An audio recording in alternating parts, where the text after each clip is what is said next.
evening, everyone. I'd like to thank you all for joining us this evening, Monday, October 21st, for the Candidate Forum for the Del Mar Union School Board race. We want to extend a special thank you to the Ashley Falls Teacher Association for hosting the forum, and to you, Del Mar residents, for taking time to care about the future of your community. I'm Kathy Nauman. I'm a member of the League of Women Voters of North County, San Diego, and I'm going to be your moderator this evening.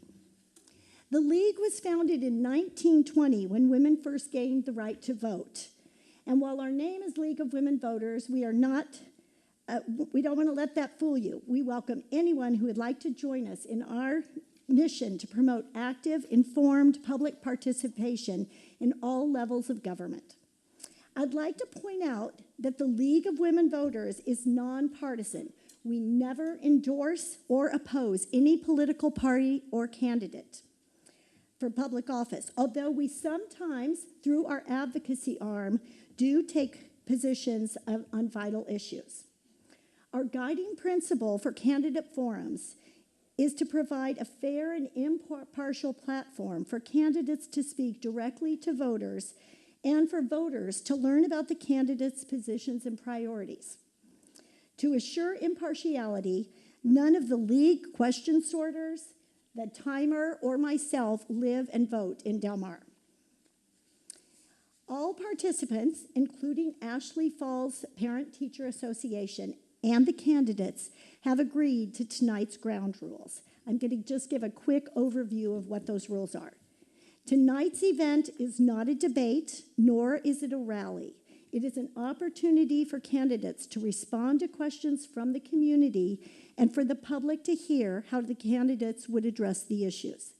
Candidates have agreed to focus their answers on their own vision and positions rather than commenting about other candidates' qualifications, characters, or activities. Tonight's candidate forum rules call for civility on the part of the candidates and also you, the audience.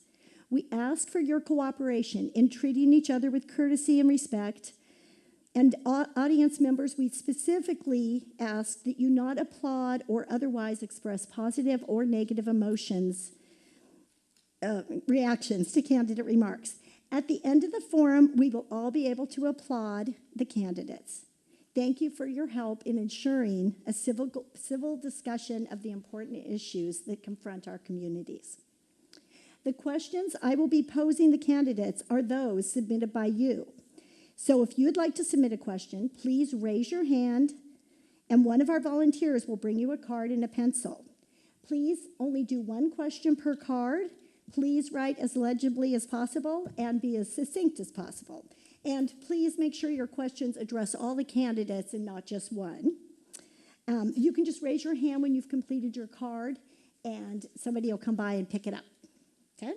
And they're going to bring it up here to our question sorters, who will then, they're going to go through the questions and put them together by topic, eliminating duplicates or those that aren't relevant to the office being sought, or any that were inappropriate. And we're going to include as many of your questions as time allows. We are video recording the forum, and it will be posted on our YouTube channel within 48 hours. So you can link to it by visiting the website lwvncsd.org, which is League of Women Voters, North County, San Diego.org. No other video recording of this forum is allowed other than those that are expressly authorized in advance in writing by the League. That's per FCC requirements. This also includes audio or video recording on cell phones. So just as a matter of courtesy, I'd like to ask if everyone can please turn your cell phones off. Okay, so I'm just going to take a moment and explain the format of the forum. Tonight, we will be hearing from Genevieve Goldstone, Alan Kolos, Danielle Robal, Helen Doyle, Jiwa Mock, and Bill Porter. They are running for Genevieve Goldstone and Alan Kolos are running for a 2-year role on the Board of Trustees, and our other 4 candidates are running for the 4-year term. We are going to start with 2-minute opening statements from each candidate. After the opening statements, we will begin the question and answer period. The candidates will have up to 1 minute to respond to each question. We may do a speed round if it seems appropriate, where the candidates will just be asked to respond with yes or no, just one-word answer, okay? But I'll let you know if we're going to be doing that. There will be no separate rebuttals, but the candidates may choose to use some or all of your time to rebut another candidate's response. Following the questions, each candidate shall have a minute for a closing statement. The order in which the candidates are going to be speaking was determined randomly, and we're going to rotate the order so the candidates as they respond to the questions. So our timer, who's sitting right up here in the front, she's going to give 30 seconds. She'll be waving a 30-second flag for your 1 minute, and then she will hold up a red sign to say that your minute is up. So you need to wrap up your answers so that as soon as possible after that goes up. So let's get started. We are going to start with candidate Goldstone. She's going to give her opening 2-minute statement. Hello, my name is Genevieve Okada Goldstone, and I first want to thank tonight's hosts, the League of Women Voters, Pure K-12, and Ashley Falls. Thank you so much for providing us, our community, with this critical opportunity for civic engagement. I love it. I want to see more of it. My husband Jonathan and I have 2 young children, and who have attended 3 of the 9 schools in the district. I was on the executive board of a PTA. I was a room parent, a noon duty supervisor during COVID, and I coordinated school-wide events like the World Festival. Professionally, I'm a researcher and academic. I love to write, and I love to teach. I have a bachelor's in psychology from UC Berkeley and a master's in applied psychology from NYU, where I focused on parenthood. I completed my doctoral studies in UCSD's psychological anthropology program, where I studied the intersection of race and religion. While at NYU's Steinhardt School of Culture and Education, I managed a randomized control study of a social-emotional learning and literacy program across New York City public schools. I've worked as a researcher, an administrator, a policy liaison at a variety of nonprofits, and I've served on the board of a local synagogue. Through both my professional work and my time as an actively engaged parent, I've developed an understanding of what it will take to move DMUSD forward, because all students deserve the opportunity to thrive. For example, I would like to see teachers provided the resources they want and need in order to provide our students with more opportunities for support and academic enrichment, such as the introduction of GATE programs. I would like to see access to all board meetings expanded by providing a Zoom option, and to increase overall transparency and engagement in our community with forums such as like this. I'll prioritize academic success, student safety, and fiscal and managerial accountability. Thank you. Okay, next we have candidate Kolos. Good evening. I came in and I realized I know or have met most of you, so I'm just going to go off script for a moment and start with some gratitude. The first is the League of Women Voters. Their whole mission is to educate, and my motto has always been that we're in the business of education.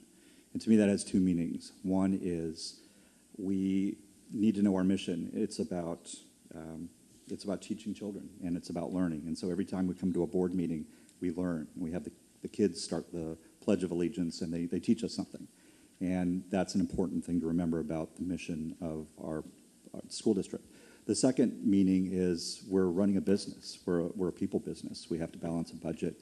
We have to deliver resources to deliver the best academic excellence we can for our children.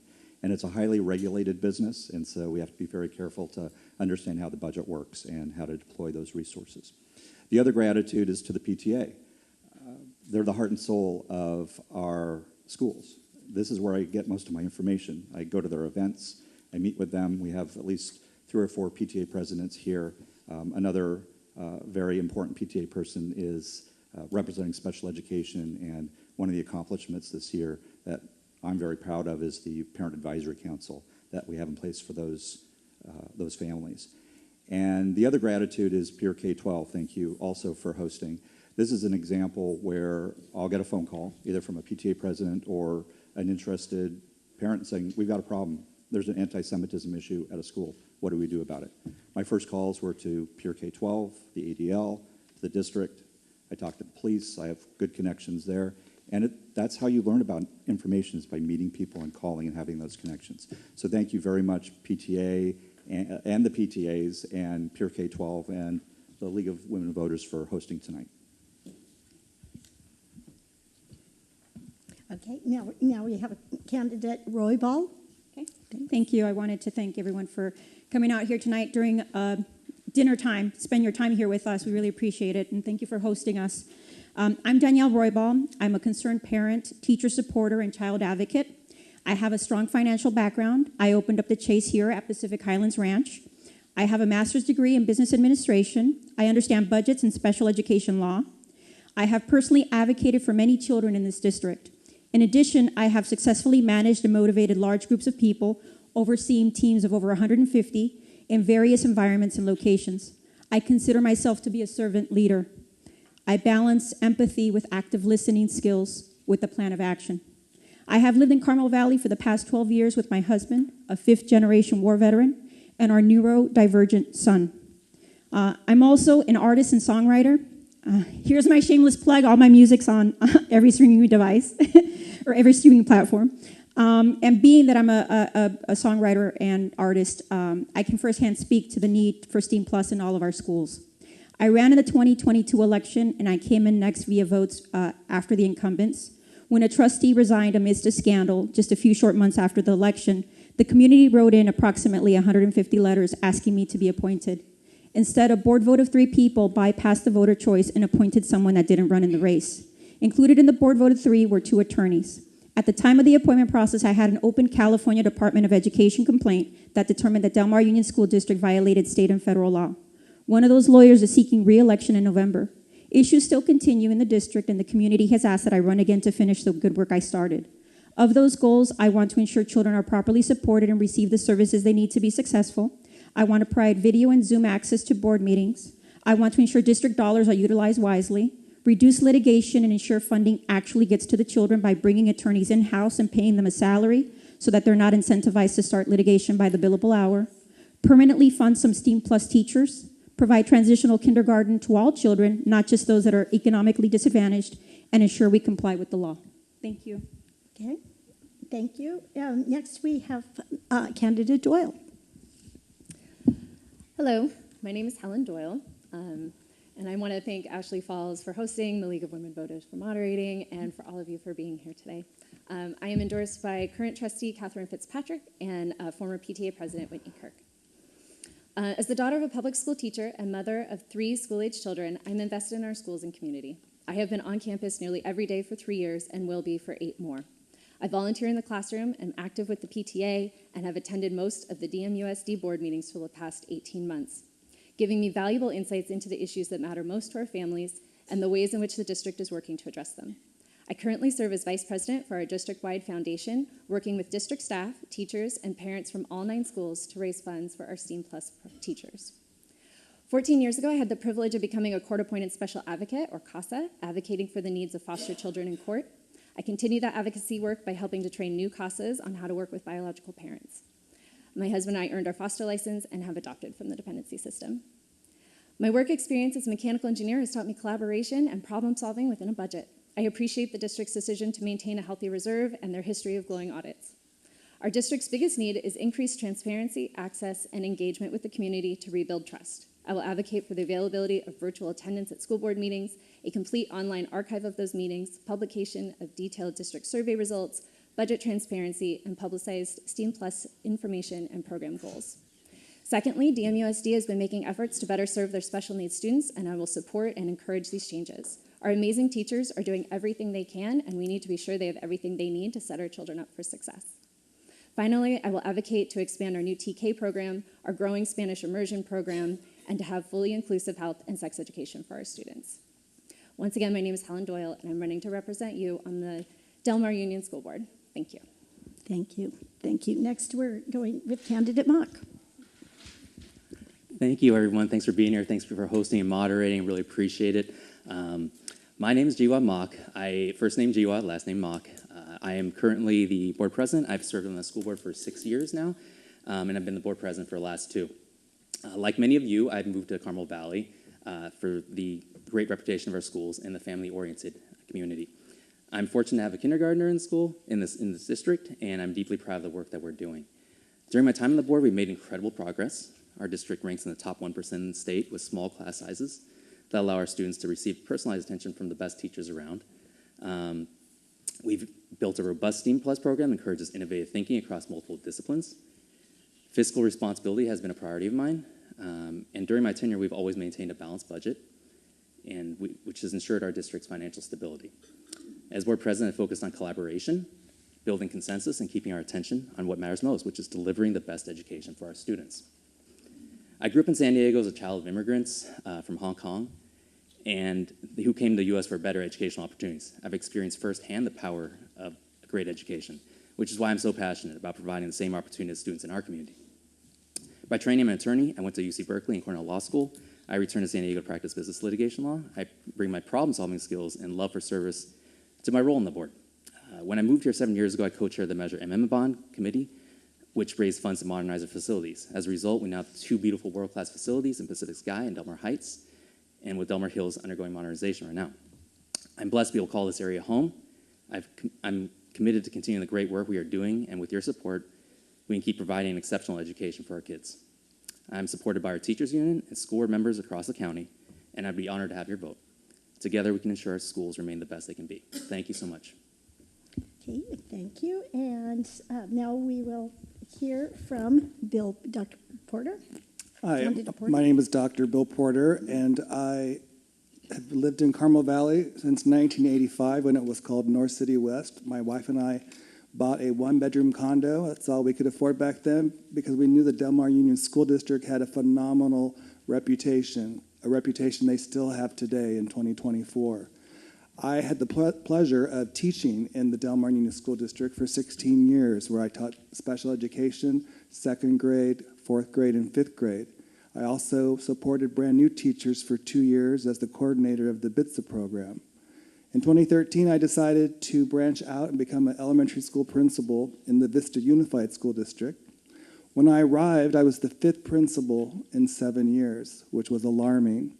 But through transparency, trust, respect, and collaboration, I was able to move that school from a ranking with the hard work of the teachers and the classified staff and the parents and the students, move that school from a ranking of 9th of 15 elementary schools in Vista to a ranking of 3rd. So I know what it takes to lead a school. I also know what it takes to lead a school district. So I would appreciate your vote on November 5th for the Delmar Union School Board. Thank you. Okay, thank you to all candidates. We're now going to move on to the question and answer portion of the forum. And for the first question, Candidate Porter, you are going to be going first, okay? Do you have, some of you probably answered this in your opening, but I don't think everybody did, so we're going to say, do you have a student in the district? And if you don't, why are you interested in being on the school board? I should have added that in my introduction. My wife and I raised 3 amazing sons in the Delmar Union School District. They all attend to Carmel Delmar Elementary School where I taught. And I am invested in this community, as I said earlier, living here since 1985, and I want to come back to the Delmar Union School District as a trustee to continue the hard work that they are doing currently. Okay, next we're going to go to candidate Goldstone. I pulled both of my children last year. The first because I had gone to the board for help addressing anti-Semitism and harassment at my local school. And after October 7th, it became clear that nothing was happening. And as a Jewish mom, I was terrified. So I pulled that child. Then I pulled my other child and put them in a different school because they weren't getting the special ed support that they needed. They're both in public school elsewhere. They're doing well. No parent should have to go through what I have gone through. I am glad my children are doing well. I want every parent and every child to have the same opportunities that all of us deserve. Thank you. Okay, and next we go with candidate Colos. Both of my children attended Delmar schools, Sycamore Ridge, Ashley Falls, Ocean Air, My wife worked at Ocean Air as a nurse. And the reason I'm running, a couple reasons. I have a long-term view. My kids both had STEAM Plus and special ed as very important parts of their education. And I see how it followed them to middle school, high school, and college. And they're doing well. And the work that the special ed program did here gave them the scaffolding they needed to be successful. And so that's a very important issue for me. When I was appointed, I heard about special ed and the need, and I have been a champion this last year and a half. We have no new litigation. We have parents who are meeting together collaboratively with the district. Best practices are being brought in from other districts, and we have a parent advisory council, and there's more work to do. So I want to stay here and continue building on the improvements we're making in special ed and to find even more funding for STEAM Plus. Thank you. And now, candidate Roybal. Thank you. My son actually attended all of his first through sixth grade at Del Mar. He recently graduated from Del Mar Heights. And the reason why I'm running again is I had active support within the community that asked me to run. Quite honestly, I didn't want to. I'm going to be honest with you. I didn't. I thought I was done. It was not a great experience in Del Mar. And I've advocated for so many children in this district that have not been served properly. But I couldn't walk away knowing that other children would be affected. So I decided to stay. And I was also asked because it was my complaint that found Del Mar Union out of compliance and violating state and federal law. So committee members told me that there would be no one else that'd be able to speak to this as clearly as I could. Okay, thank you. Candidate Doyle. Hi, so I have 3 children. My middle one just started kindergarten, and my third will be starting kindergarten, both at Del Mar Hills next year. My oldest was in the district, and we did have to move him this year. Unfortunately, the accommodations that the school was offering weren't going to work for him, and so a big part of why I'm running and a big part of my platform is advocating that all of the needs of our students are met, because I know that he's not the only one, and so I'd like to see the school districts meet all of those needs. Whether it's an aid in the classroom or a faster-paced math program, we should be able to accommodate all of our students. Thank you. Candidate Mock. Yeah, I have, as I mentioned earlier, I have a kindergartner, and I am embarking on this journey to be here for a number of years to come. I really love being on campus. I love being able to participate and hear from our constituents and be able to talk to people and just get info and get feedback all the time. I love participating in the events. I love being able to have an opportunity to go volunteer in the classroom again. So I appreciate just having a kid here, being able to hear from people, doing just the pick up and drop off, just being simple things, being able to meet people again and speak with them. It's a wonderful opportunity, and I really enjoy it. So appreciate it. Thank you. Okay, thank you. Okay, the next question. You can go ahead and just keep the mic, Candidate Mock, because you're going to go first here. How would you handle being approached by a parent or teacher with valid complaints about a school division issue or employee? I'm sorry, about a school? About a school issue, a valid complaints about a school division issue or employee. School division issue. Yeah, I'm not quite sure what the school division, but in general, like as a board member, one of the main things that we do is as I said, we're here to take feedback and be a part of the community and be a community representative. So commonly we're approached, and as my colleague's not here, but commonly we're in the grocery store, and there's regular people that come up to us and start speaking about things. We bring that information back to the staff, and we're always listening. We're bringing back the information to the superintendent to say, like, hey, there's this information that's coming in, there's these issues, and we do our best to address them. And we're always looking at ways that we can improve, and I'm always willing to sit down with people. If they want to talk, I'm happy to kind of sit down with anybody. Anybody can reach out to me, and I have basically never turned anyone down. So I'm happy to speak, and that's generally we go through with our staff, and we talk with our superintendent about the issues that arise. Okay, thank you. Next, we're going to go to Candidate Porter. Can you repeat the Yeah, question? repeat the question, sure. How would you handle being approached by a parent or teacher with valid complaints about a school division issue or employee? Thank you. Just to tag on to what GWAL mentioned, as a school board member and when I was the elementary school principal, I always had people coming up to me and bringing me information and asking me questions, and I would just listen. I would take the information down. I would follow up with the appropriate department head, and I would circle back to that parent or that teacher to let them know the steps I took in order to help alleviate and mitigate any concerns that they might have, and also ask that department head to reach out to that staff member or the parent as well. Thank you. Okay, thank you. Next is candidate Goldstone.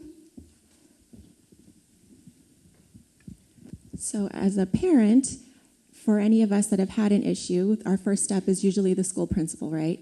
And I've been really disappointed by going to my school principals again, right? I pulled my kids. I don't want that for anybody. I still have friends and neighbors in this district. I care about my community. I'm here for you guys. So when I didn't get an appropriate response from the principal, then I went up to school board members. And the school board members, some of them met with me, and then nothing else happened. There was no follow-up. And that's very, very disappointing. I do not know if there were any follow-up private conversations or emails or connections to the school principals involved.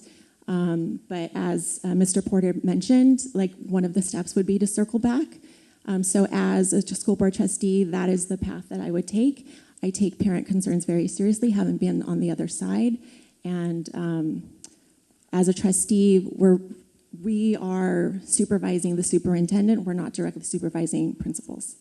Thank you. Thank you. Candidate Kolos? So this is what I do every day. I have a network of PTA presidents and PTA members and parents who know that I have an open door. They call me, and I'll meet with parents all the time. I'm very well trained in confidentiality. So what I will typically do is I will work with the parent, and we're in the business of teaching and learning, right? Sometimes it's coaching. Here's where you should go to try and resolve the issue on your own. And then I will go to the staff, and I will mention issues without mentioning names. And so hopefully attack the issue from both sides so that the parent is advocating and building a relationship and trust with the staff. And then I'm working with the staff to make sure that they're responsive to the needs. I have tons of examples. I have people in the room I'm looking at and thinking about who I've worked with on these processes, and I'm looking forward to continuing that work on the school board. Thank you. And now we're on to candidate Robal. Thank you. I have also been a parent on the other side who's had concerns, and so I've learned a lot about the escalation process. So I can tell you that the escalation process is broken. One of the reasons why I'm sitting in front of you is because it's broken. As if I were to be on the board, it'd be important to me for the parent to realize that I take their concerns very seriously, and I would want to hear the full story. Thereafter, there's a process. It's called the uniform complaint process. Depending on how severe something is what a school does to investigate situations. The reason the process is broken is because the same people that investigate the uniform complaint are sometimes the same people perpetrating the issue. So I want to share that with you all as parents. You should be aware of that. The system is broken. And your only way to fix it is by electing the right people on a board. Thank you. Candidate Doyle? So I really enjoy talking to people, whether it's at pickup, at the grocery store. Just 2 nights ago, I ran into a parent, had a conversation. And I believe everyone should feel heard and should be believed and should be taken seriously. I also believe in looking for patterns in complaints. So if we're on the DMSEF board, if I'm hearing the same things from parents across the district, then I know that that is something that is a district-wide problem that really needs to be solved and again, taken seriously. I also really believe that when decisions are made, that process needs to be transparent so that people understand that even if a complaint is brought to them and maybe was found to be not a widespread problem, what is that decision-making process? Why is the district doing what they're doing? I think that's really important to communicate to the community. Okay, thank you. You can hold that microphone because you are going to be next on the next question. Okay, the next question is regarding TK, or transitional kindergarten. How do you explain why TK is not available for all families when other school districts with the same funding structure as DMUSD offer it to all of their residents? Examples include LA and the Bay Area schools. Please give your stance on this subject. So I am not in a position to explain it because I have not been in a position to make a decision about it. I do think that TK is important and it is state mandated, and so I would like to advocate for the expansion of the program. It did start this year for a small select group of kids, which is great, but here again needs to be expanded. Because we are basic aid, we do not get extra funding for extra students, and so that does make it a little bit more complicated, and I do appreciate a balanced budget, and so I would want to take that into consideration. But I know that there is advocacy that can happen at the state level because there is funding for TK, but it currently is not going to basic aid funded districts, and so I'd like to make sure to see if there is some wiggle room in that pot for us over here. Thank you. Next is candidate Mock. Thank you. You know, I don't think there's anybody that doesn't support the TK and early childhood education. You know, we've had these discussions on our board, and we all believe it is important. The question is, how do we do that? As Helen mentioned, it's not something that we're funded for. We, as a basic aid district, are not receiving funds for it.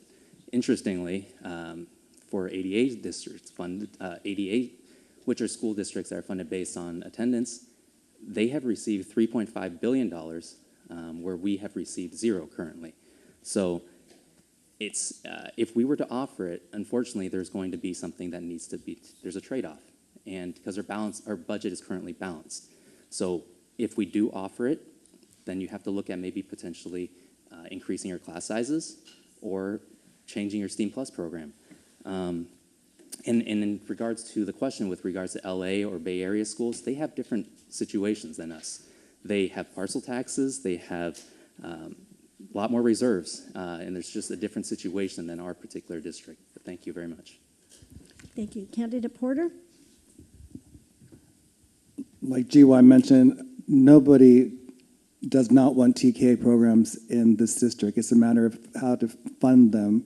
As a basic aid district, we know that it doesn't matter how many students are sitting in the classroom. We don't want to raise class sizes. We don't want to water down STEAM Plus programs. What we should be doing is going to the state level and advocating strongly for funding for basic aid school districts to get our TK students in the classroom. I was very happy that Del Mar Union School District started with our most vulnerable population because we get them a head start on their educational process, which hopefully then doesn't create an achievement gap.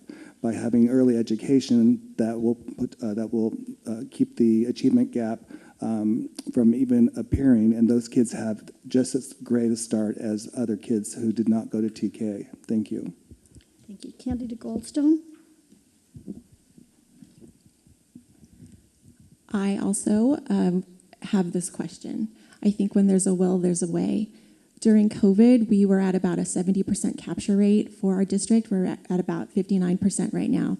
That means 59% of the children, of families that had children that are eligible to attend DMUSD are not choosing to send their kids here. On my block alone in the past year, there are 4 other families that pulled their children out of the district. We have schools with empty K classrooms that have bathrooms in them. So when there's a will, there's a way. As a trustee, one of my first priorities would be looking closely at the budget to find out how we can make this, find this money to fund this. Again, with a lot of the kindergarten classrooms empty, I think it's a matter of priorities. Thank you. Candidate Kolos? Everybody loves TK. We just need to find a way to pay for it. The state has put aside $3.5 billion the last 3 years. We get zero of that. So what we're doing right now is we're working with the Schools for Sound Finance to advocate a test claim that will push for us getting funding. It's not mandated. TK is not mandated. I'd love to follow up with anybody who wants to read the Legislative Council opinion of why it's not mandated for us. So we need to find the money. The way we're going to do that is we're going to lobby up in Sacramento. But if we can't do that, we have some tough trade-offs. We either add 4 to 5 kids per class in the upper grades to shift the resources. I'm not sure everyone's super excited about that. We can pay for it out of the budget and blow through the reserves. We'll be bankrupt in 4 years if we do that. We just can't afford to go there. And we could do a parcel tax. So we're going to keep pushing to get the state of California to fund this. And I'm happy to work with anybody to carry the flag in Sacramento to get the money we need for TK. Thank you. And lastly, candidate Roybal. Okay. I'm very much in support of TK. Right now, the way it's set up, it's only for those socioeconomically disadvantaged. And I believe it's a marker on those people as well and discriminatory, because if anyone has a child in TK right now, we're going to know that they're socioeconomically disadvantaged. So that needs to change. Now, we need to talk about the budget so that we can talk about how it can change. There's 2 ways that schools are funded. One is attendance-based, which is like San Diego Unified. The other one is community-funded districts, which are Del Mar, Beverly Hills, places like that. So there's a formula. It's called the LCFF formula. And basically it says if you get more money through community funding, which is property taxes, than you do through attendance-based, then that's what you're going to use, and that's what Del Mar uses. Right now we have $21 million sitting in our general fund. California Department of Education says, please, no more than 10% in reserves because we want the money to go to the kids. We have a 28% reserve. So I would say, yes, we need to use it for the kids. Okay, thank you. Okay, and again, you can keep the mic because you're going to be next on this. Candidate Roybal, can you please describe your experience working with the larger community, the business community as well as human services agencies, and how that might play into your role on the board? Okay. Well, human services agencies, you're referring to CPS? I would assume, I don't know, I didn't ask the question. It just says human services agency. Social services. So we're referring to services that do home visits. I'm assuming. Is this? I don't know who wrote that, and I don't want to single you out, but I want to make sure that I answer the question as it was the true intent of it. And they didn't specify here. It just says human services agencies and business community connections that you may have that. And how you might see them playing into your role on the board. Okay. Well, I think, because I don't know necessarily what that was geared toward, I just want to give more of a general answer to that. As a trustee, the word trustee says what we're supposed to do. You're entrusted to follow up on the community's concerns, whatever that may be. So which direction that may come from, we have a responsibility to you to do the right thing. And so that means I don't walk away if something isn't resolved. That means I stick with you. I listen to the concern and I work through it with you. And if that means that we need to partner up with different organizations to do research or to make that happen, then that's what it means to do. But being a trustee is basically being a partner. I want to be a partner in the community. Thank you. Candidate Doyle?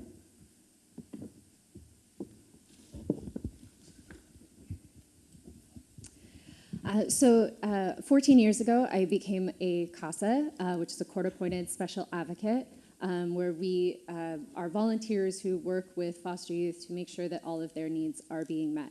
And so we advocate in the courtroom, we advocate with social workers, we work with caregivers, and I did that for 3 cases, 5 kids, and then for the last 10 years, I have been helping to train new CASAs with how to work with biological parents. Since then, my husband and I earned our foster license, and we have become adoptive parents ourselves.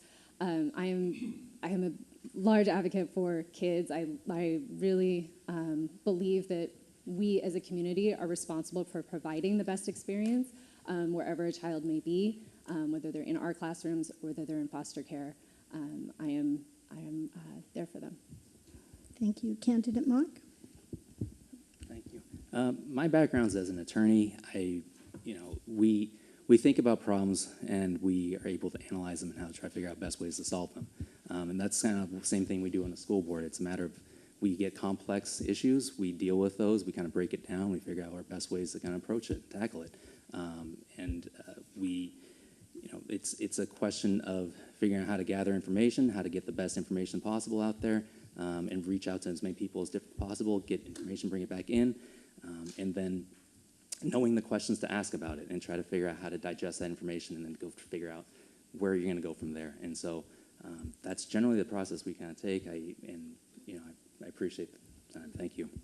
Okay, Candidate Porter. As an 8-year principal at Mission Meadows Elementary School in Vista, I worked with a lot of different social services department counselors, social workers, CASAs, making sure that we use a multi-tiered system of support for each child, that they're getting not only their academic support, but they're getting their social and emotional support, working with foster parents and foster students, making sure that on a day-to-day basis that there's open communication and open dialogue with those different departments in order to create a successful learning environment for students. Thank you. Thank you. Now we go to Candidate Goldstone. Can you repeat the question one more time? Sure. Sorry, I guess it's a little more confusing. Then, please describe your experience working with the larger community, business community, as well as any human service agencies around, and how you might work that in with your role on the board. Awesome, got it. So I'll start with the easiest one. I've spent most of my life in public service positions, whether in academia, so different universities, or I worked at the social services agency of Alameda County. That was my first job out of Berkeley as a researcher in their social services department. I spent a very, very brief amount of time at an ad agency, a large ad agency in San Francisco, and it was really fun to do research on ads and to have a Friday happy hour. However, that's not where my soul was fed. I ended up doing my PhD work in anthropology, where I conducted qualitative research, where I literally spent hours following people around, sitting with them in coffee shops or their living room or my living room, interviewing them. I care deeply about people's stories. I'm invested in this community. I'm invested in people and in children in particular. And so I would continue that in this role. I think as an educator, I know we're always learning, and so I look forward to growing into this role as well. Thank you. Candidate Kolos. So I know business. I have an MBA, I have a law degree. I've worked in numerous companies in town. I was at the third largest public company in San Diego, right next to the district office. I know lots of people in all of the businesses.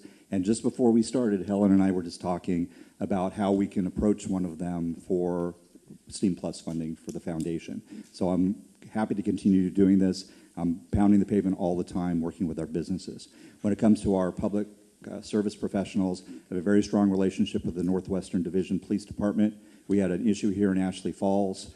Parents approached me. It was a very tough situation. The first thing I did is I went to the police and said, what are we doing about this? And to understand the good work that they're doing. As an attorney, I was a pro bono lawyer doing adoptions and supporting foster families. So I love working with those families and with the agencies that support them. Okay, thank you. And you can go ahead and keep the mic there. We do have several questions regarding the STEAM and STEM programs. Parents are concerned about the transparency of STEAM programs from the district. We should know why and how decisions are made, because it seems that there's a discrepancy from school to school. Can you explain how decisions are made around STEM teachers and how the curriculum across the schools are made? Was that all muddled together too much? So I'm a very strong advocate for STEAM Plus. As I mentioned, my son decided to go into engineering and my daughter decided to go into fashion design. It's no mistake that the STEAM Plus programs are very impactful for our students. There is an issue of education on the funding. So for the most part, our budget, our overall budget is completely transparent. You can read through all the reams of papers every month. It's there. But there are so many questions that parents have, and it's important that we educate them.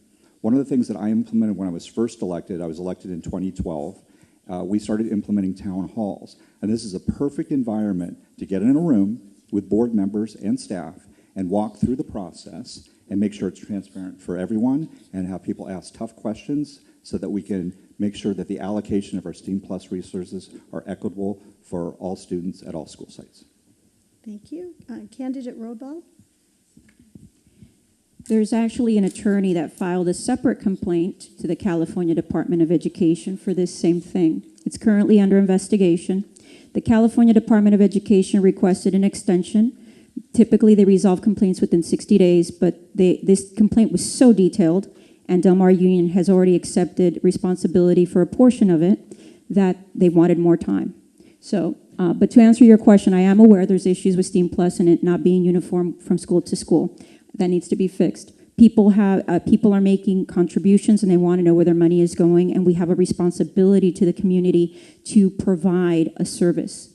And when that comes back empty, it's not only embarrassing, it's not the right thing to do for children.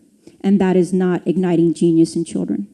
And so I want to make sure that the funds get allocated where they need to go, and I want to be equitable about it. Thank you. Candidate Doyle?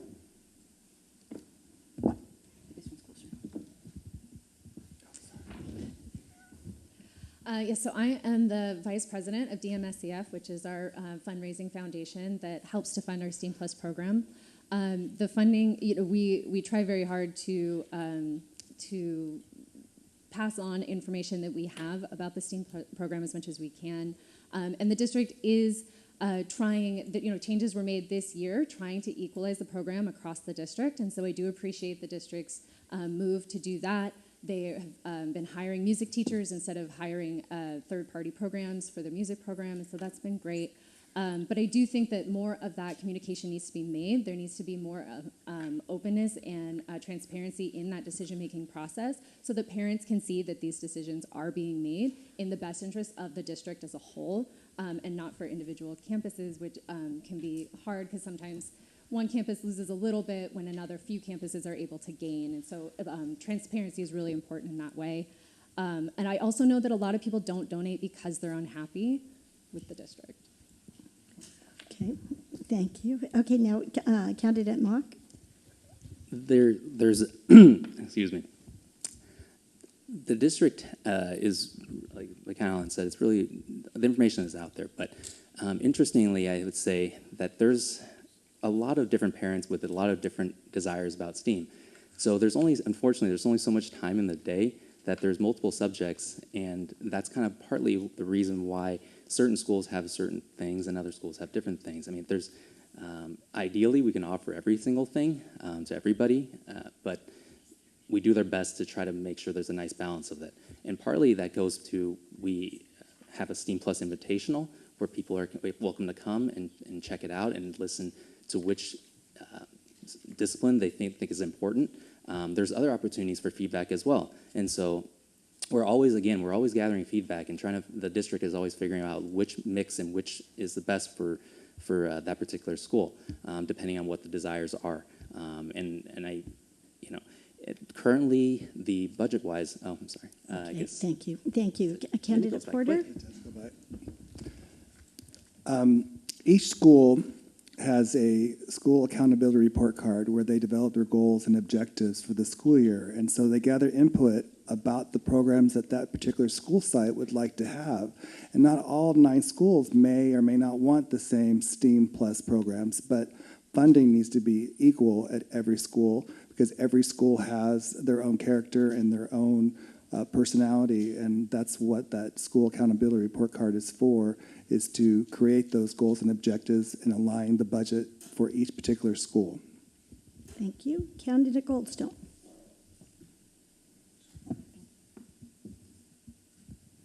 So this question is one of the reasons I started to pay attention. Several years ago, I noticed that there were cuts to the STEAM program at one of my kids' schools.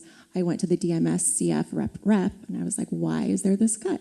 And they said, I don't know. Once we hand over the money, the decisions aren't made by us, they're made by the district. And this year, we've seen a decline in donations to DMSCF. We've seen an even more uneven rollout of STEAM Plus programs. Hopefully you all know that arts is mandated by the state to be paid for by districts. A lot of districts are able to hire full-time PE teachers within their budget. I don't know why it's coming out of our foundation. I applaud the transparency efforts by the students at CCA for their foundation, and I think the MSEF deserves that kind of a transparency too. I do not think our community thinks there is that type of transparency, and that's why we have declining enrollment and declining donations. And I will advocate for a serious audit. Thank you. Okay. Again, please, we don't want any reactions from the audience, please. Okay, and Candidate Goldstone, you're going to be going first on this one. What is your approach or thoughts about school safety? So again, this is why I pulled one of my children. As a parent, we want to be able to feel good about dropping our kids off at school. We want to know that there are secure borders, or secure fencing, right? So I was part of the movement, as Helen was, to make sure that pressure was put on the district board of trustees to get buzzer lock doors finally. I think that there should be a regular review of safety procedures, but safety isn't just all about the physical things, right? It's also about how do our kids feel about school? How do our kids feel seen? Do they feel valued? Do they feel included? So those types of social emotional aspects of a school community are something that I really value, and I applaud having these SEL programs, the Second Step program at our school. I obviously was involved in it at NYU, and yeah, no, this is a really, really huge issue for me. Okay, thank you. Candidate Colos, you're next. So safety is first. Before learning, you have to feel that your most important asset you're sending to the school site is safe. I have partnered with the district and with the police department and the FBI and the ADL on these issues. I'm on a first-name basis with Northwest Division police officers and the one who's dedicated to education. I have my military experience, and I've lived overseas in a place that's very, very dangerous, living with risky environment for our kids who are at an American international school with a lot of safety. It's about risk assessment. It's working with those partners to understand what is the most important risk and how to allocate the money to take care of it. There's some people who want to spend more than we really can for it, but we have to prioritize what are the steps that we can take in safety, and I'll continue that good work with the district and our law enforcement professionals. Thank you. Candidate Roybal. Safety is one of the most important things for all of our children, and safety is why I got involved. When our son was 6 years old, he went missing within the schools. It happened more than once. They found him. He was at the time they found him across the street from a busy intersection by himself. Again, he was 6 years old. That's why I got involved. That's what made me get involved with schools and care. I asked for an aide at that point to keep him safe, and I was told that Del Mar Union couldn't afford an aide. That was the answer. Then I was given a PWN, and I had to learn all this legal jargon and terminology to be able to protect my child. Well, that was 6 years ago. So I sit here in front of you saying safety is one of my most important, the most important thing that I will ensure that all children in Del Mar schools are safe. Thank you. Okay, thank you. Candidate Doyle.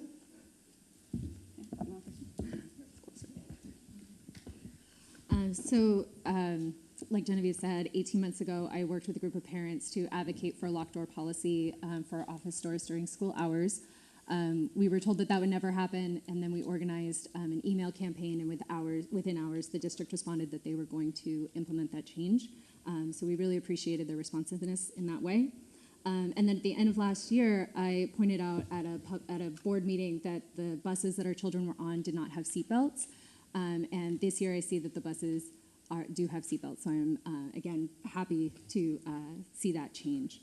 I'd also like to see acknowledgement that when lockdowns happen, that there should be a reassessment of what happened.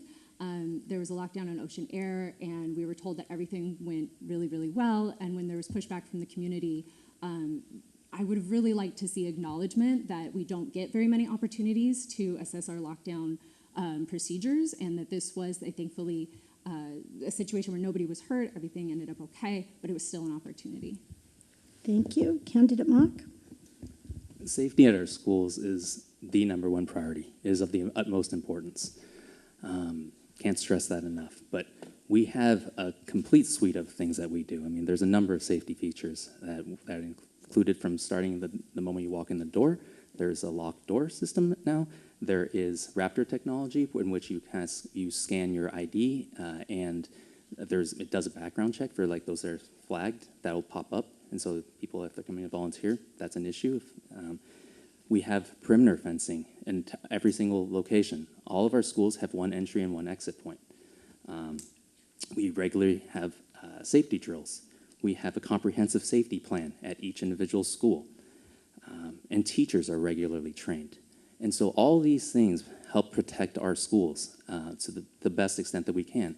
And again, it is something that we cannot underestimate. Like, it's something that we value so importantly. It's the children of our community are the most important thing. So we want to make sure that everything is safe as possible. Thank you. Thank you. Candidate Porter? Safety is number one. As an elementary school principal, I did not relax from the time I got out of my car to the time I went home at night, because I was constantly thinking about safety and making sure that my students and staff were safe. Students cannot learn if they don't feel physically or socially or emotionally safe. And so by having students feel connected to the school, that also reduces the chances that something might happen in terms of a school shooting or something like that.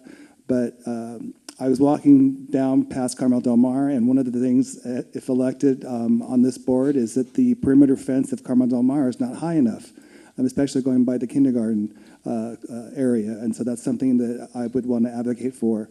When I was principal, when I stepped down being a principal, I taught at Casita Center, a National Blue Ribbon school in Vista, and their perimeter fence coming up to the front door was only 4 feet. And it took 2 years of advocating to get that fence built up high, the same height across the whole campus. And so I want to do the same thing in Del Mar to make sure all schools have the safety first. Okay, thank you. You can keep the mic there, Candidate Porter. So your district is a basic aid district, and it's experiencing declining enrollment. How do you see that as a plus or a minus, and why? It's kind of a plus minus. We have beautiful campuses, 9 campuses that are not fully being utilized in the district. One of our schools has 225 students approximately, and I would want to bring a program, possibly an international baccalaureate program, to the district, make it a magnet school, and bring students from outside the district, where their district pays their average daily attendance rate to the Del Mar Union School District, so to increase more funding for the district. So it's kind of a plus minus, because we get paid no matter how many students are sitting in the classroom, but it also is not utilizing our resources as effectively as we can. Okay, thank you. And next is Candidate Goldstone.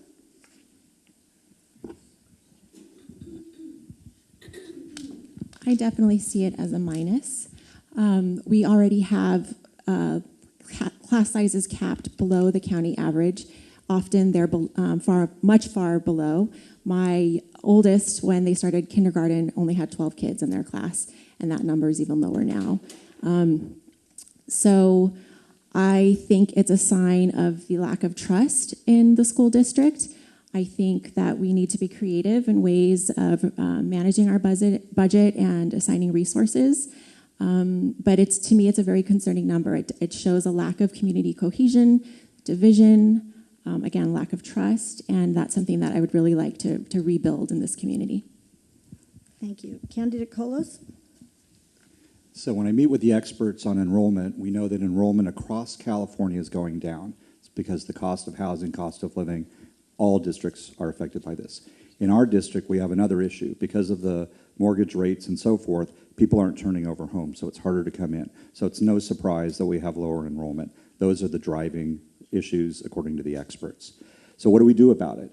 I love the ideas that Bill's mentioning, which is we have beautiful facilities, we value low class sizes. Can we utilize other parts of the campus if they're underutilized with programs that matter? STEAM Plus, IB. There's so many great things that we can do because we're creative. And what I like to do, because we're in the business of education, it's about best practices, finding what other school districts like ours are doing. One final thing to mention is our reserve is lower than most basic aid districts that are elementary school. The average is in the high 20s. We're in the low 20s. We have a commitment to be at 18%. We need to keep it that way. Thank you. Candidate Roybal? Okay, thank you. Our reserve is actually 28%, which represents $21 million in the general fund. But anyway, now talking about enrollment, we have more money coming in because enrollment decreased. So according to the Coast News, we have $1.1 million now added to the budget as well. So for me, it's really important that we do the right thing for children and that we properly support them. And do I see enrollment declining as good or bad? On the one side, yes, as Porter said, it's a plus and a minus. But I see it as an opportunity to really listen to the community. The community has been screaming for years, and it's fallen upon deaf ears. And we need to really just listen to what's going on. People are moving out. People are unenrolling. And we really need to do a better job of supporting the children. And saying that there's no money, there's plenty of funds. Candidate Doyle? So I would like to differentiate between declining enrollment and capture rate. According to a presentation made at a board meeting last summer, historically our capture rate, there were about 25% of the students that we would expect to see based on census data that we were not seeing. And those numbers had gone up to 40%, which is huge for people to pay as much money as we're paying to live in this community and then to not send those kids to the public schools. There are a number of us on this board who have made that very tough decision. I know none of us made it easily. And so I think it's really important to talk to the families who have children in this community who are not sending their kids to the schools, and particularly the kids who are being taken out of the school. And again, we need to look for patterns, right? Like, are we seeing the same issues again and again that are causing families to leave? Those are the things that we need to address and we need to focus on as a district. Thank you. Candidate Mock? So with regards to declining enrollment, first of all, is it actually declining? I think that's the question. Maybe there's an assumption that it is. This year is actually flat. So our school district this year was actually flat. It wasn't actually a decline. But with that said, there is a trend in all of California to have a decline in enrollments. But as Alan mentioned, that is for a number of factors. Number one being like housing costs being a huge issue. So families aren't moving in anymore. Families are mostly moving out, and that's, again, it's district-wide. Not district-wide, statewide. But that does open up interesting questions. That opens up opportunities because our funding is not tied to enrollment. So that opens up opportunities that we'll be discussing in our budget workshops, like what additional things can we offer if possible, and what are the things that we want to do. So that's something that we invite the community to come participate in and share your information with us, like what you would like to see, what programs you would like to, if there are opportunities to add something else. We're listening for that. So appreciate it. Thank you. Okay, thank you. You can keep the mic, please. The next question is, there in the two new schools, there is not a physical library. Why is the district moving away from physical libraries, and what are your views on libraries or resource centers? Well, a couple of things. The two schools do have libraries. I mean, they are, if you go into them, one being Pacific Sky, one Del Mar Heights, they have books everywhere. Literally everywhere. You walk through them, you'll see them placed throughout. Students are able to check those books out anytime they want to. So actually what our instructional services superintendent told us is that it's actually more access than normal. Because students usually, I think in the other schools, are currently, they have a budgeted time, maybe like half an hour on like a Friday to go visit. Currently, there's actually many opportunities. They are able to check it out, self-check-out. There's also still somebody there, a media library technician, to help with them. Books are incredibly important to me. My mom was a librarian, so I grew up with a bunch of books around me, constantly people bringing things around. So no, we are not getting rid of libraries. That is just not true, and we want students to have as much access to books as possible. Thank you. Candidate Porter? I hadn't heard that the district was getting rid of libraries as well, and I did do the tour at Del Mar Heights rebuild, the grand opening, and I did see library books everywhere. It was a beautiful campus. Libraries are important. Library media specialists are important. My favorite one is Cardi from Mission Meadows Elementary School because she loved her library and I funded her library just as much as she wanted it funded. And we have to put books in kids' hands as early as we can, as you know that. And I will continue to support libraries and librarians. Thank you. Candidate Goldstone?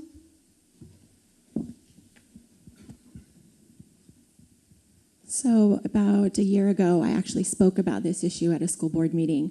I think that libraries are sacred spaces, and the idea that books being spread out across bookshelves in hallways is equivalent to the sacred space of a true library is really sad.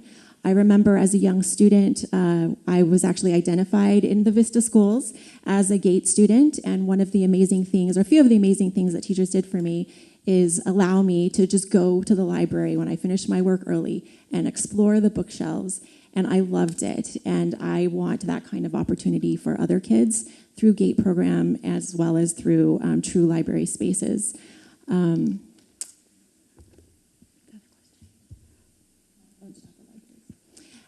And the last thing is, I don't think all of our children are accounted for. I have 2 children, and I've told you both where they're at. Thank you. Candidate Colos? I love books. My kids love books, love to see them around. And it's been interesting over the last 2 years, the language change we've had from going from a librarian, a beloved librarian, to library media specialist. So there are many ways to deliver knowledge to kids, and books are one way. The other thing we're doing is we are, and I like to use this analogy with parents. You need to go and meet parents where they are. Don't expect them to come to you when you want to hear from them.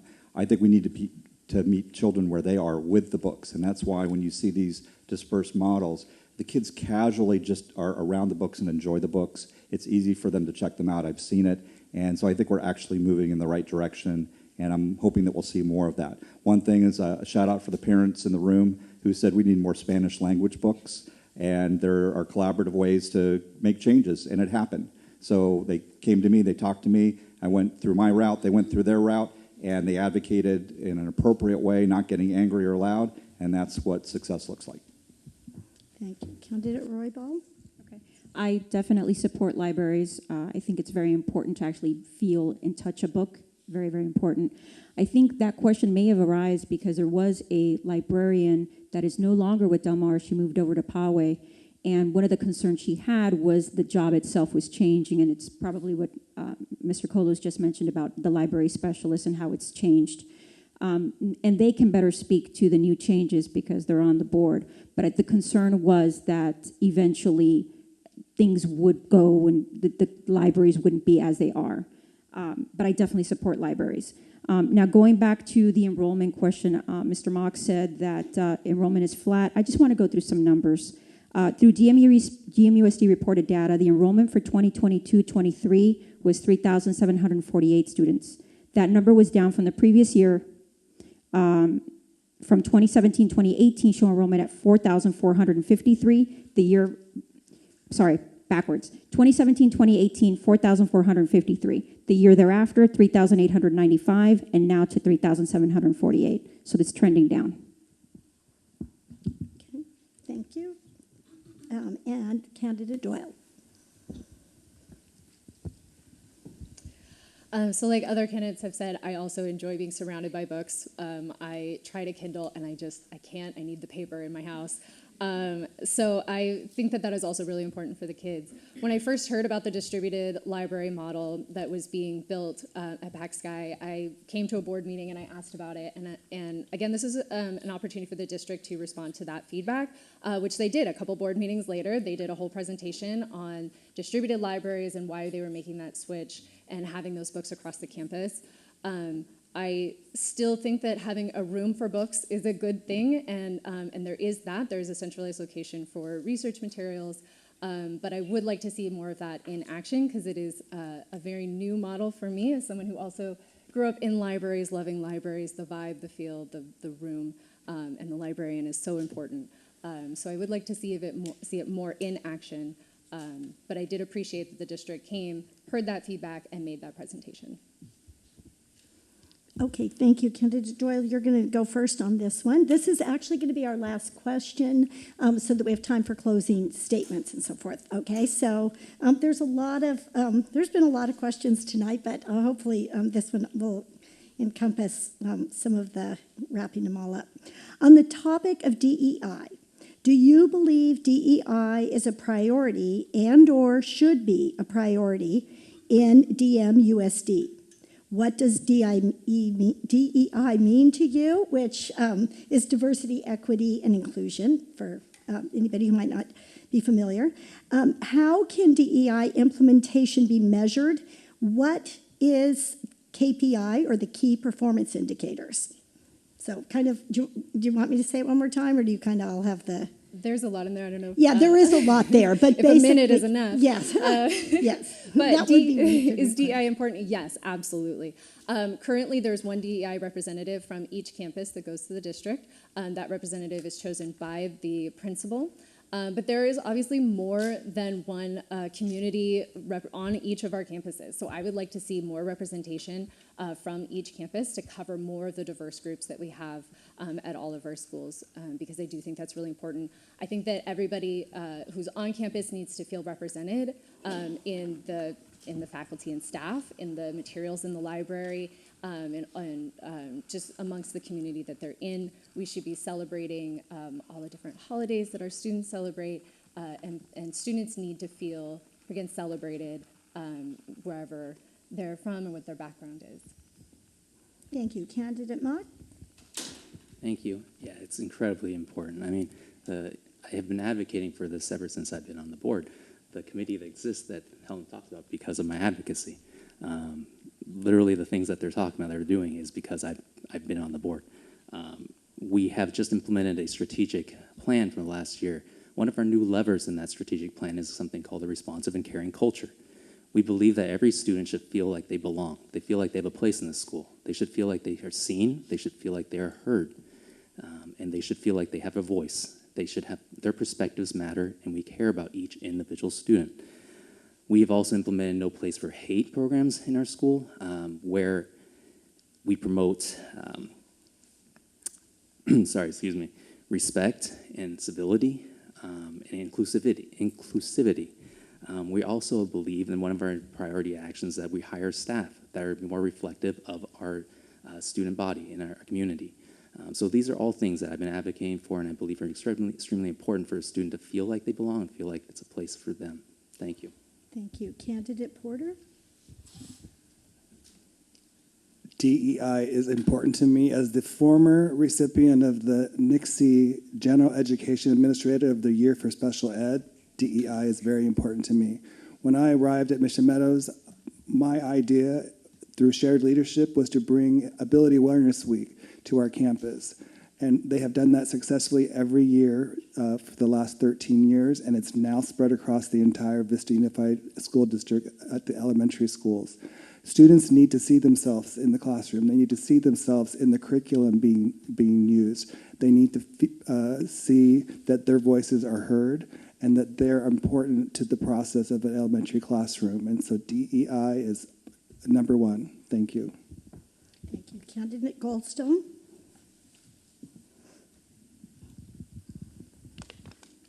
As an academic, I appreciate that there's a lot of nuance to language. So yes, I support DEI.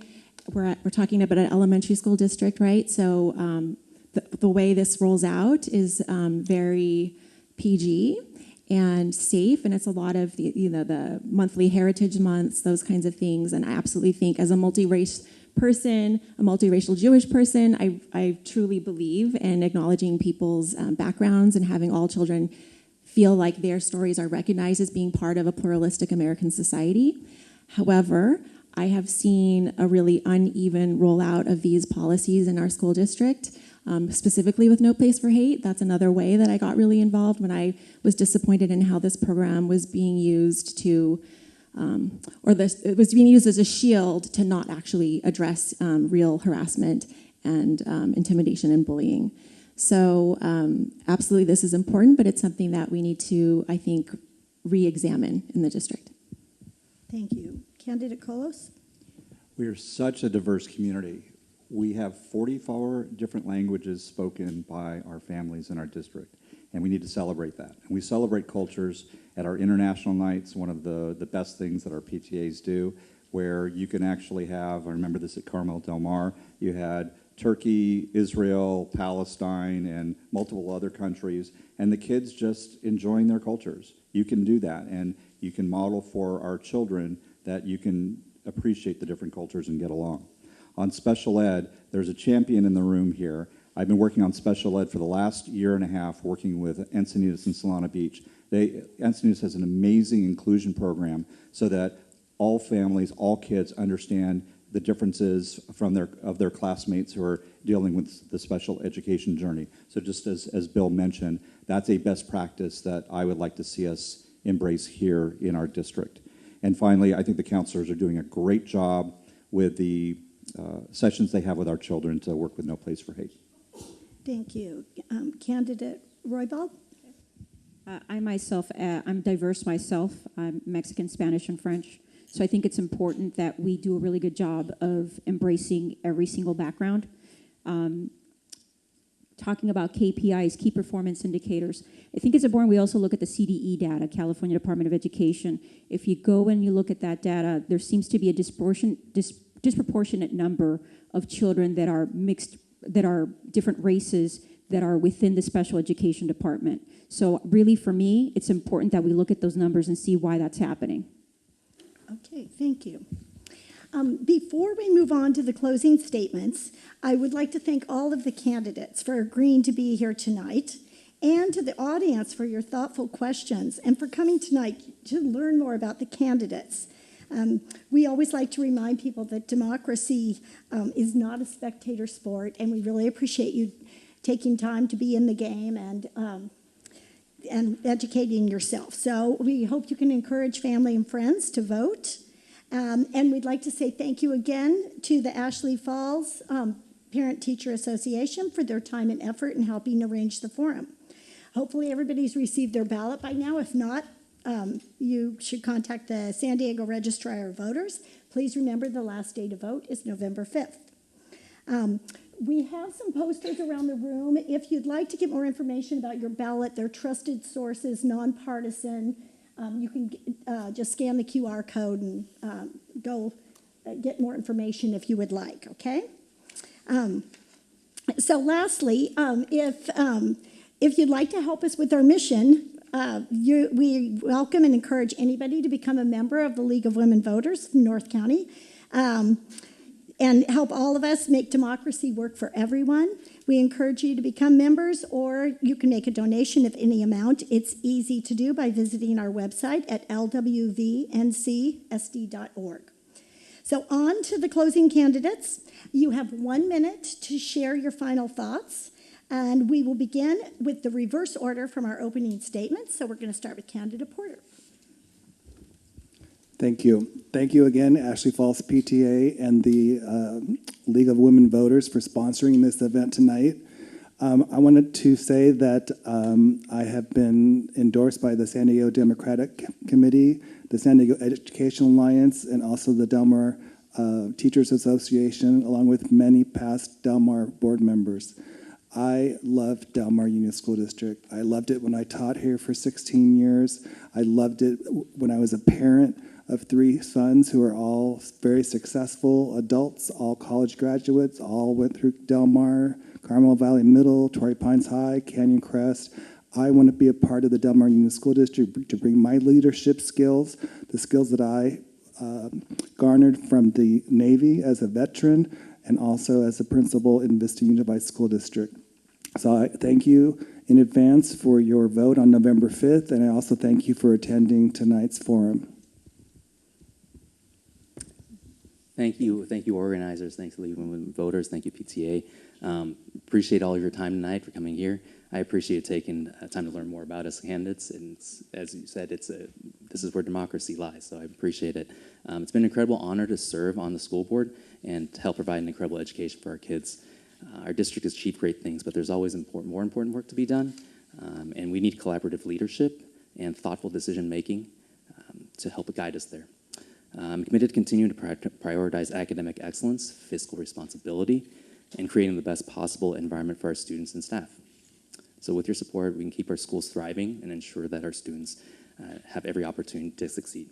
So I humbly ask for your vote and that we continue this important work together. So thank you very much. Thank you. Candidate Doyle? Well, thank you again to everybody. As a member of the Del Mar Union School community who's currently working with teachers and district staff, I'm uniquely positioned to see which communications are reaching parents and where the community still has questions. I've asked some of those questions and gotten responses. My position allows me to see when the district priorities do not match the student experience, and I will advocate for their alignment. As someone who has attended most district meetings and events for the past 18 months, and as someone whose children are directly affected by the policies and priorities of the district, I have a unique perspective needed on the board. I have been a foster youth advocate for 14 years and will use that experience for the children of Del Mar and Carmel Valley. I'm Helen Doyle, and I'm eager to join the DMUSD Board of Trustees. Thank you. Candidate Robo? Thank you again for spending your evening here with us. I appreciate your effort in being involved. It's very important. None of us win if our kids don't win. So why do we need change on the board? In the last 3 years, public records requests show DMUSD has spent almost $4 million fighting local families over services that could have been cheaper if just provided. $4 million for a student body of approximately 3,700 children. It's been said that DMUSD is the most litigious district in San Diego. How did this happen? One way this happened is DMUSD was denying federally approved assessments to children, so the only way to obtain them was to be sue or sue. This explains some of the lower enrollment and why families are opting for private school. My CDE complaint fixed some of it, but issues continue. A local parent and attorney who's a nationally recognized expert in the field of children and family law recently filed another California Department of Education complaint stating DMUSD has systematically depriving the community of the right to provide input into district school plans and STEAM+. DMUSD has already acknowledged in writing that it's not in compliance with a portion. Her complaint documents widespread compliance failures across every school in the district. Thank you, Candidate Roybal. Next, Candidate Colos. So gratitudes again for everyone. As I said at the beginning, I went through the special ed journey with our family. It's tough. It feels like injustice. You can get angry. So the question is, what do you do with that anger? I've decided when I started this current term to do something about it. And I'm looking at some parents in the room that are part of that journey to find solutions and bring best practices here. The good news about the bad news is it's old news. If you take a look at the complaints that were listed by one of the candidates, none of them are recent. And I can say, not that it's because of me, but we've had no new litigation since my watch for special ed. So we try to make it better for parents, make the IEP process, educate them, bring Nixie here, have parent groups, bring in best practices from the other districts, and that's what gets people not angry, but wanting to solve problems. I'm endorsed by the Teachers Association. I'm endorsed by 6 board presidents of this board, other board presidents from other districts, and teachers Thank you, and parents Candidate in special ed. Thank you. Candidate Goldstone?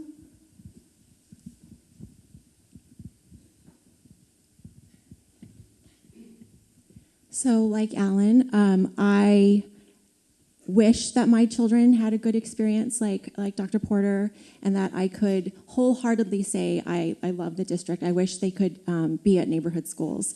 However, I value our schools. I see the promise in it. I have my neighbors and friends still at these schools. This is why I'm involved. So I am not taking my own personal frustrations and I'm trying to turn that. I am taking my own personal frustrations and I'm trying to turn it into something good. I'm trying to use the knowledge that I've gained, the relationships that I've built to make things better. I really believe in the value of a public school education in our pluralistic and multicultural society, and I want to be part of making DMUSD better. You can learn more about me at my website, goldstone4dmusd.com. I'll be available later on to linger and answer any questions that you may have. Thank you so much again to our host for this opportunity. Again, I love civic engagement. Thank you. Thank you. Let's give a round of applause to the candidates.